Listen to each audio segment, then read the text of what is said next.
यार मैं बहुत एक्साइटेड हूँ, हमारा रिजल्ट आने वाला है 2 दिन बाद। हाँ, और अरे रिक्शे वाले से को हाय चेतना। हेलो।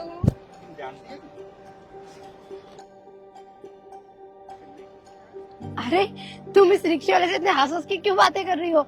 और ये क्या हाल बना रखा है तुमने? हाथ में थैला। तुम तो गाड़ी से नीचे पैर नहीं रखती और यहाँ रिक्शे में बैठ के घूम रही हो, वो भी उससे बातें कर रही हो। और रिक्शे वाला तो देख कितना स्मार्ट सा है। कौन है ये? अरे नहीं नहीं, तुम गलत समझ रही हो। वो एक्चुअली तुमने देखा तो है, ये गरीब लोग इतना रिक्शे में ट्रैवल करते हैं। मैंने सोचा एक बार मैं भी ट्राई करके देख लूं कि उनको क्या मजा आता है। पर एक बार सच बोलूं, बहुत बेकार है। कोई एसी नहीं होता, कुछ नहीं होता, खुला होता है, कहीं से भी जाओ। मेरे को तो बहुत अनकंफर्टेबल हुआ। रही बात इससे बात करने की, तो यही बात कर रहा था। तुम लोगों को तो पता ही है ना कि जो थोड़े छोटे लोग होते हैं, बस बड़े लोग दिखते ही ना चेप हो जाते हैं। और तुमको पता है मैं तो सबको बराबर ही समझती हूँ, और दिल की कितनी अच्छी हूँ, चैरिटी भी तो कितनी करती हूँ मैं। तो फिर मैंने सोचा अच्छे से बात कर ही लेती हूँ, नहीं तो मैं जानती नहीं हूँ इन्हें। अच्छा तुम जानती नहीं हो, बाकी इसकी हालत तो सही, बट इसके रिक्शे की हालत तो बहुत बेकार है। कितना टूटा फूटा सा रिक्शा लेके घूम रहा है। और वैसे बात बता, तुझे एग्जाम का पता है? रिजल्ट आने वाला हमारा। अरे हाँ, मैं तो बहुत एक्साइटेड हूँ। मैंने इतनी मेहनत करी है, आई एम डैम श्योर कि मैं बहुत अच्छी रैंक से पास होंगी। हाँ यार, तूने मेहनत भी बहुत करी है। और वैसे तेरे पति भी बहुत बड़े बिजनेसमैन है, तूने बताया ही है कि वो तुझे पढ़ाने में कितना सपोर्ट करते हैं, दिन रात एक कर देते हैं। और तू भी उनकी मेहनत का पूरा फायदा उठाती है, पढ़ाई में पूरा दिल लगा के पढ़ती है। हाँ, मेरे पति तो बहुत अच्छे हैं, मेरे को बहुत सपोर्ट करते हैं। उन्होंने इतना पैसा लगाया मेरी पढ़ाई पर और मुझे इतना हेल्प किया है। मैं बहुत लकी हूँ, मुझे ऐसे हस्बैंड मिले हैं जो मेरे करियर में मुझे सपोर्ट करते हैं। हाँ, मैं भी शादी कर ही लूंगी 1-2 साल में। लेकिन सही है, तुम्हारा पति अच्छा मिल गया। जरूरी ना हर लड़की की किस्मत इतनी अच्छी हो जो तुम्हें शादी के बाद भी पढ़ा रहा है, वरना आजकल के पति शादी के बाद तो सीधा घर संभालो, कोई नहीं पढ़ाता अपनी बीवियों को। और वो भी एसडीएम जैसी पढ़ाई तो बिल्कुल भी नहीं। बस नौकरी करनी तो हल्की फुल्की करो, वरना घर बैठे रहो। हाँ, ये तो है। वैसे तुम लोग यहाँ पे क्या कर रहे थे? बस ऐसे ही घूमते घूमते आ गए, तुझे देखा तो रुक गए, तुझसे बात करने लगे। वो भी तू रिक्शे में घूम रही है, मैं तो हैरान हो गई। अच्छा एक बात बता, तू तो शॉपिंग मॉल से करती है, तो ये थैले में क्या लेके घूम रही है? कहीं पटरी से उठा के लाई है क्या, सोम बाजार की या शनि बाजार की? अरे तुम पागल हो क्या? तुम्हें पता तो है मैं हमेशा मॉल में शॉपिंग करती हूँ। ज़ारा और H&M से नीचे मैं कभी शॉपिंग नहीं करती। ये तो मेरे कुछ पुराने कपड़े थे, और तुमको पता है एक बार जो मैं कपड़ा पहन लूं वापस रिपीट नहीं करती। तो मैंने सोचा किसी गरीब को ही दे आऊं। और घर से बाहर निकली तो बाहर ही रिक्शा खड़ा था, मैंने सोचा ट्राई कर लेती हूँ। इतने लोग ट्राई करते, पता नहीं इसमें क्या है, और इस गरीब का भी भला हो जाएगा। बोल रहा था 2-3 दिन से खाना नहीं खाया।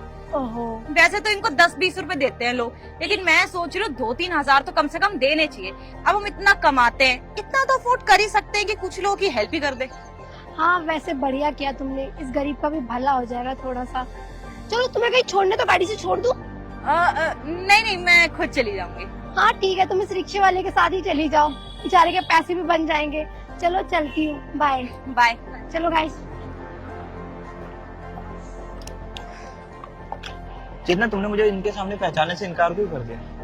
अरे ये जहाँ मैं पढ़ती हूँ ना, वहाँ पर पढ़ते हैं और बहुत अमीर खानदान से बिलोंग करते हैं। अगर इनको पता चल जाता ना कि मैं गरीब हूँ और मेरा पति रिक्शा चलाता है, बहुत मजाक उड़ाते हैं। और मेरा पढ़ाई पे भी ध्यान नहीं रहता इस वजह से, इसलिए मैंने झूठ बोल दिया, सॉरी। कोई बात नहीं, तुम बस एक बार एसडीएम बन जाओ, फिर सारी प्रॉब्लम सॉल्व हो जाएगी। हाँ, मेरा भी बस यही सपना है, एक बार एसडीएम बन जाऊं, फिर अच्छा सा घर लेंगे, लग्जरी लाइफ जिएंगे। चलो चलते हैं।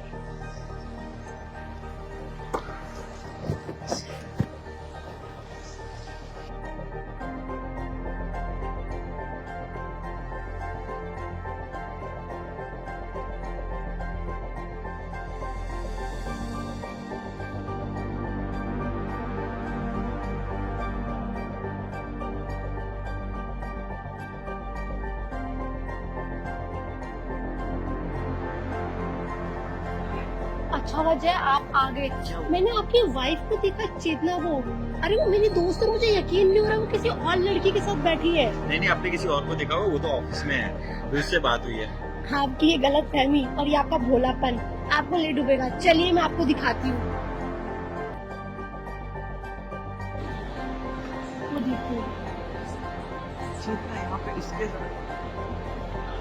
विश्वास हुआ आपको? वो देखो कहाँ जा रही है। चलो इसका पीछा करते हैं। माँ आप घर जाइए, मैं आती हूँ।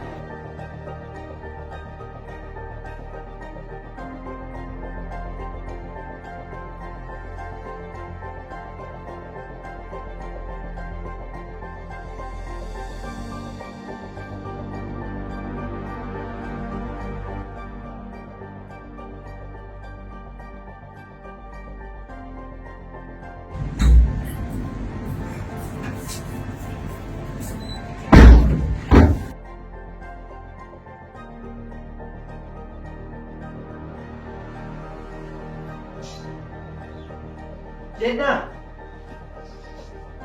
जय क्या है तुम ये सब? जय तुम यहाँ क्या कर रहे हो? रूबी ने मुझे सब कुछ बता दिया, तुम्हारे बीच क्या क्या चल रहा है। क्या बता दिया इसने? और इसको क्या पता? ये तो बस मेरा दोस्त है, मैं मिलने आई थी। ये दोस्ती निभा रही हो उसके घर पे आके ये सब करके? ये दोस्ती है? जय देखो, फालतू का ना यहाँ पे तमाशा मत खड़ा करो, ठीक है? घर चलो, घर चल के बात करेंगे। दोस्ती है तुम्हारा ना, मैं जानती हूँ। जो तुम्हारा स्टैंडर्ड है ना, तुम बस यही चाहते हो कि घूंघट में रहो, मॉडर्न हो जाओ थोड़े। आजकल लोग गले ही मिलते हैं, दोस्ती है बस मेरा। अरे तमाशा तो तुमने मेरी जिंदगी का बना दिया है ये सब करके। और किस स्टैंडर्ड की बात कर रही है तू? दिन में दुकान संभालता था और रात में रिक्शा, सब कुछ तो दिया तुम्हें, किस बात की कमी छोड़ी मैंने? अरे तो कौन सा बहुत बड़ा एहसान कर दिया है? काम ही तो करा है, करते हैं भाई और लोग भी। और बहुत अच्छे जानती हूँ मैं तुमको। तुम बस ये चाहते थे कि बैठ के खाओ, वो भी मेरी कमाई पर। इसलिए तुम चाहते थे कि एसडीएम बनूं ताकि तुम्हें लग्जरी लाइफ मिले मेरी वजह से। अरे असली मर्द ऐसे नहीं होते, ऐसे होते जो बिजनेस खड़ा करे, काम खड़ा करके दे। बहुत महान काम भी नहीं करते थे, रिक्शा ही चलाते थे। वो भी सिर्फ तुम्हारे लिए। तुमने तो अपने दोस्तों के आगे ही मुझे रिक्शा वाला बताया था, ना कि अपना पति। बाद में इनको सच पता चला जब तू एसडीएम बन गई। शर्म आनी चाहिए चेतना तुम्हें। जय ने क्या कुछ नहीं किया तुम्हारे लिए। अरे यार तुम लोगों ने तो हमारे सामने भी झूठ बोला, अपने रिश्ते को छुपाया। और कौन सा पति रिक्शा चलाकर अपनी बीवी को एसडीएम बनाता है? सारी ख्वाहिशें तो तुम्हारी पूरी करी, महंगे महंगे तुम्हें कपड़े पहनाए, जहाँ तुम जाना चाहती थी वहाँ तुम्हें ले गया। तभी तुमने ये सिला दिया उसके पैर का। तुमको क्या है? तुम क्या बोल रही हो? पति पत्नी का मामला है, तुम बीच में बोलने वाली कुछ नहीं होती। और हाँ, तुमने क्या बोला था? मैंने अपने दोस्तों से छिपाया? छिपाती नहीं तो और क्या करती? ये बताती कि रिक्शा चलाते हो। और उनको बताना भी ना मेरी मजबूरी थी, क्योंकि तुम आगे से मिठाई का डब्बा लेके पहुंच गए थे। तो मैं क्या करती, क्या बोलती? रिक्शा वाला क्या कर रहा है मेरे साथ? मेरे को बताना पड़ेगा कि तुम मेरे पति हो, नहीं तो इनको पूरी जिंदगी नहीं पता लगने देती मैं कि मेरा पति रिक्शे वाला है। और एसडीएम बन गई। मैंने कितनी कोशिश करी कि तुम्हारा बिजनेस खड़ा करूं या कोई काम कर लो तुम, लेकिन नहीं, तुमको तो वहीं बैठना है नीचे। तुमको अपना स्टैंडर्ड नहीं बढ़ाना, अपना वो एक कमरे का मकान नहीं छोड़ना। क्यों? मेरे पापा ने बड़ी मेहनत से बनाया था। अरे तो तुम मेहनत करके भी कुछ बना लेते। एक बड़ा सा घर बनाने वाली थी मैं, लेकिन नहीं, तुमको उसी घर में रखना था मुझे। लेकिन मैं ऐसी जिंदगी नहीं जीना चाहती थी। सही है, अगर मैं नहीं बदला तो तुमने बंदा ही बदल दिया। सही है।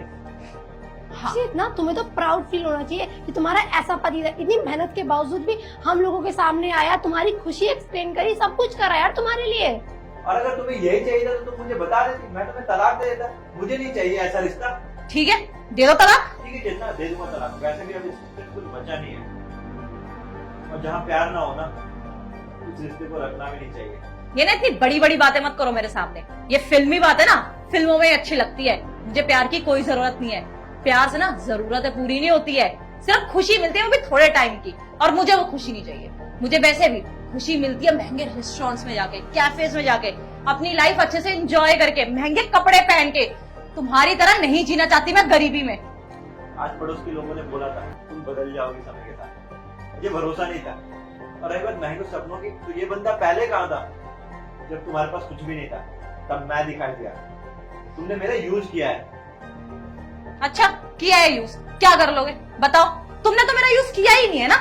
मैं ना बहुत अच्छे से जानती हूँ कि तू और तेरा परिवार बस इतना चाहते थे कि मैं एसडीएम बन जाऊं और तुम लोग बैठ के खाओ। और अब तेरे को लग रहा है कि वो चीज पूरी नहीं हो रही, मैं किसी और लड़के के पास चली जाऊंगी। तो तेरे को इस बात का दुख है, इस बात का नहीं कि मैं तुझे धोखा दे रही थी। अरे बेशर्मी की भी हद होती है। इतने टाइम से मेरे पैसों पे पल रहा हो पूरा का पूरा परिवार, और अब ऐसे बोल रहा है। चेतना, अगर ऐसी बात है ना तो तुम अपना एसडीएम का जॉब छोड़ दो और घर पे बैठ जाओ। मैं तुम्हें पूरी जिंदगी बिठा के खिला सकता हूँ, इतना तो मैं कमा ही लेता हूँ। अच्छा, क्या खिला सकते हो? वो सूखी रोटी, दाल चावल? मुझे वो सब नहीं खाना। मुझे महंगे रेस्टोरेंट्स में जाना है, मुझे वर्ल्ड टूर करना है, लग्जरी लाइफ जीनी है। अच्छा, और मैं अपनी नौकरी छोड़ दूं, हाँ, ताकि तुम्हारे साथ घुट घुट के जीऊं? तुम यही चाहते हो ताकि तुम मुझे दबा के रखो? मैं ऐसे होने नहीं दूंगी। और वैसे भी बहुत हो गया, मुझे तुम्हारी बकवास नहीं सुननी। तुम मुझे डिवोर्स दो, वैसे भी मैं अब आकाश से शादी करूंगी। ओ हेलो, सेकेंड हैंड तो मुझे गाड़ियां भी पसंद नहीं है, तो बीवी का से एक्सेप्ट करूंगा सेकेंड हैंड। और वैसे भी मेरी शादी हो रखी है, मेरे बच्चे हैं, और पता तुम्हारे पति को चला है, मेरी बीवी को नहीं। तो मैं तुमसे शादी क्यों करूंगा भाई? आकाश ये तुम क्या बोल रहे हो? तुम शादीशुदा हो? तुमने मुझे ऐसा कुछ नहीं बताया था। ये तो धोखा है ना। मैं तुमसे इतना प्यार करती हूँ, तुमने मुझे बोला था तुम मुझसे प्यार करते हो, शादी करोगे। हाँ तो करता था ना, जब जब तुम्हारे साथ रहता था तब तक तुमसे प्यार करता था, लेकिन अब नहीं करता हूँ। अब मैं अपनी बीवी और बच्चों से प्यार करता हूँ। आकाश तुम क्या बोल रहे हो? ये धोखा है, तुम मेरे साथ ऐसा नहीं कर सकते, तुम्हें मुझसे शादी करनी पड़ेगी। तुम अपने पति के साथ कर सकती हो और मैं तुम्हारे साथ बिल्कुल भी कुछ ना करूं। और कान में कोई लीड वीड है क्या तुम्हारे जो सुनाई नहीं दे रहा? जो मैं बोल रहा हूँ वही सुन रही हो तुम, कुछ अलग नहीं बोल रहा मैं।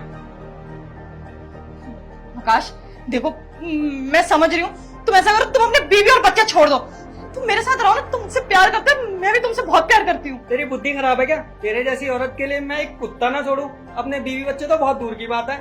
और वैसे भी अपनी बीवी की वजह से ये लग्जरी लाइफ जी रहा हूँ मैं, जैसे कि तेरे जैसी 4-5 लड़कियों को हैंडल कर पाता हूँ। अगर उसे छोड़ दूंगा तो मैं रोड पर आ जाऊंगा। चल निकल अपने नौटंकी पति के साथ। मेरे घर में बंदर बंदरिया का नाच मत करो, जा। आकाश अब जा ना, निकल। आकाश प्लीज प्लीज मेरे साथ ऐसा मत करो, मैं तुमसे बहुत प्यार करती हूँ। प्लीज तुम अपनी वाइफ को छोड़ दो, बच्चों को छोड़ दो, मेरे साथ रहो। मैं कहाँ जाऊंगी? मैं तुम्हारे लिए अपना पति छोड़ दिया, पूरा घर छोड़ दिया। सुन, 15 मिनट में ना दूसरी आने वाली है, उससे पहले यहाँ से चुपचाप निकल जा, क्योंकि उसको पता लग गया ना और मेरा यहाँ पे मूड स्पॉइल हुआ तो मैं नहीं जानता मैं क्या करूंगा। चल निकल आ यहाँ से। संभल के, कोई संभालने वाला नहीं है तुम्हें। अब तुम्हें शर्म आनी चाहिए। तुमने उस इंसान को छोड़ दिया, वो भी ऐसे इंसान के लिए जो तुम्हारे ढेले पर वैल्यू नहीं रखता।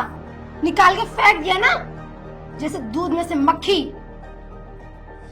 मुझे तो तुम पर गर्व होता था एक टाइम पे, जब मुझे पता चला कि ये तुम्हारे हस्बैंड है। यार रिक्शा चला के दिन रात तुम्हारे पर मेहनत करी, तुम्हें पढ़ाने लिखाने में, और तुमने क्या किया? एसडीएम बनते ही अपने रंग बदल लिए। शर्म आनी चाहिए तुम्हें। जय, मुझसे गलती हो गई, प्लीज मुझे माफ कर दो। मैं पैसे की लालच में आ गई थी। इस आदमी ने मुझे बहुत बड़े बड़े सपने दिखाए।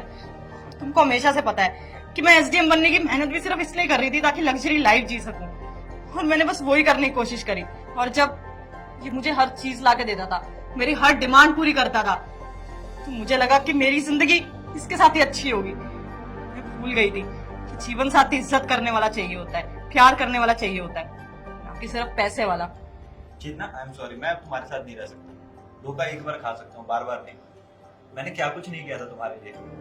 सोचा एसडीएम बनने के बाद हम साथ में जिएंगे अपनी लाइफ, लेकिन शायद हमारी किस्मत में ही नहीं है। तुम्हारी सैलरी अभी भी काफी ज्यादा है, तुम अपनी लग्जरी लाइफ एंजॉय कर सकते हो, और मुझे और मेरी फैमिली को मेरे हाल पे छोड़ दो। हम ऐसे ही खुश हैं, गरीब रिक्शे वाले। तुम्हें तुम्हारे डिवोर्स के पेपर मिल जाएंगे। जय, वो गरीबों की निरूपरा है, बाहर जाके अपना ड्रामा कर। चल निकल मेरे घर से।